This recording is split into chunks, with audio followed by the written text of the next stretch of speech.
দেখে নিচ্ছি আমাদের পরের কন্টেস্ট্যান্ট ঢাকার উত্তরা থেকে টিএম মাহবুবুর রশিদ। টিএম ভাই কেমন আছেন? ভালো। ভালো আছেন? আপনি কি করেন? আমি পেশায় প্রকৌশলী, এনার্জি ব্যাক পাওয়ার জেনারেশন লিমিটেডে বর্তমানে জব করছি। ওকে। প্রকৌশলী তার বিভিন্ন কৌশল দিয়ে জোকসগুলোকে আরো সলিড বানাবে, খুব কনস্ট্রাকটিভ করবে, সেটা আমাদের বিশ্বাস। প্লিজ। ভয়ঙ্কর এক গডফাদারের ছেলে ইন্টারভিউ বোর্ডে ফেল করে এসে বাবাকে বলছে, ড্যাড ড্যাড ইন্টারভিউ বোর্ডে আমাকে অনেক প্রশ্নই করেছে, কিন্তু তুমি রিমান্ডে যা করেছো আমি তাই করেছি। কি করেছিস তুই? একটা প্রশ্নেরও জবাব দেই নাই। মেলায় গিয়ে ছেলে আবদার ধরেছে, বাবা আমাকে একটা ডুগডুগি কিনে দাও না। না, কোনো ডুগডুগি কিনে দেওয়া যাবে না। ডুগডুগি কিনে দিলে তুমি বাসায় গিয়ে ডুগডুগি বাজিয়ে সবার কান ঝালাপালা করে দিবে। বিশ্বাস করো বাবা, আমি না কারো কান ঝালাপালা করবো না।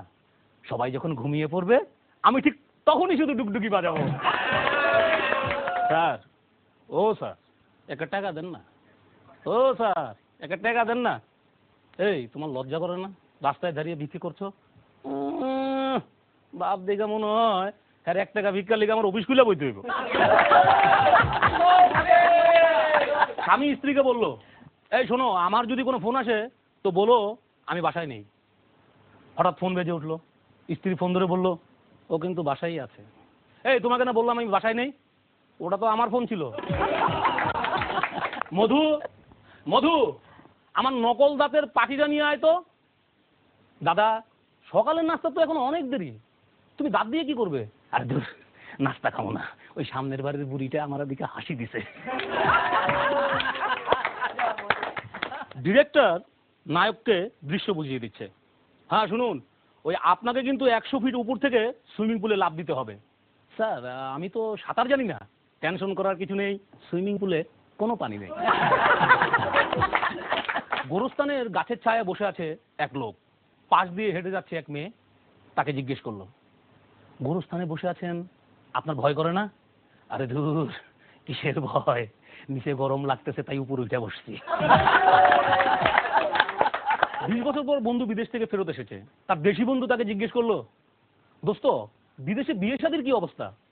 আর বলিস না, ও দেশে সবাই ইমেলে বিয়ে করে। আরে বলিস কি রে, আমরা তো এখনো সবাই ফিমেলকেই বিয়ে করি। আচ্ছা মধু বলতো, কলা যদি 2 টাকা হালি হয় তো 10 হালি কলার দাম কত? বাজারে যায়েন, আপনার 2 টাকা হালি কলা দিব না। বাবা ছেলেকে শাসন করছে, তুমি কথা দিয়েছিলে আর কখনো দুষ্টুমি করবে না, কিন্তু তুমি কথা রাখোনি।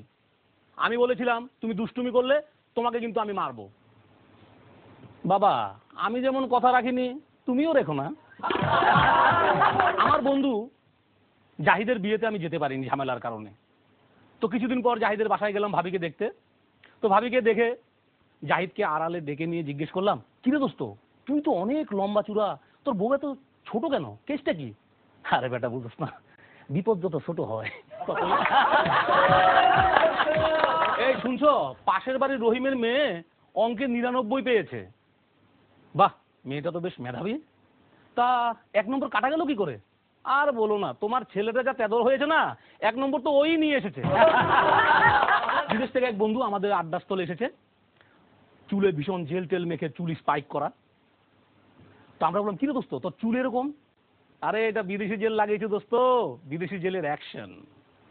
তো ওই বন্ধু আরো মাসখানিক পরে আবার আমাদের আড্ডায় এসছে, দেখি ওর মাথায় একটা চুলও নেই।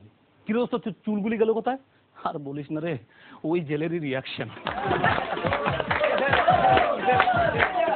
ওই জেলটাই, ওই জেলটাই আমরা বুঝতে পেরেছি। হ্যাঁ, টিএম মাহবুবুর রশিদকে কিছু বলুন। এক্সেলেন্ট, খুব ভালো হয়েছে। বিশেষ করে ওই যে সামনের বাড়ির বুড়িকে দেখার জন্য যে ডান্সগুলো লাগেছে, আমার খুব মজা লেগেছে। সবকিছু মিলে খুব ভালো হয়েছে। বেলাল ভাই অতি চমৎকার, অতি চমৎকার ওনার এক্সপ্রেশন এবং সমস্ত কিছু। ওই যে যখন সেই ভূত বলছে ভয় কি আছে, অসাধারণ, চমৎকার। Thank you. প্লিজ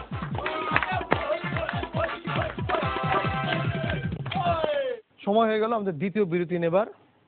বিরতির পর খুব তাড়াতাড়ি ফিরে আসবো, প্লিজ কেউ যাবেন না। আজকে প্রথম রাউন্ডের শেষ পর্ব দেখতে থাকুন। হাস্য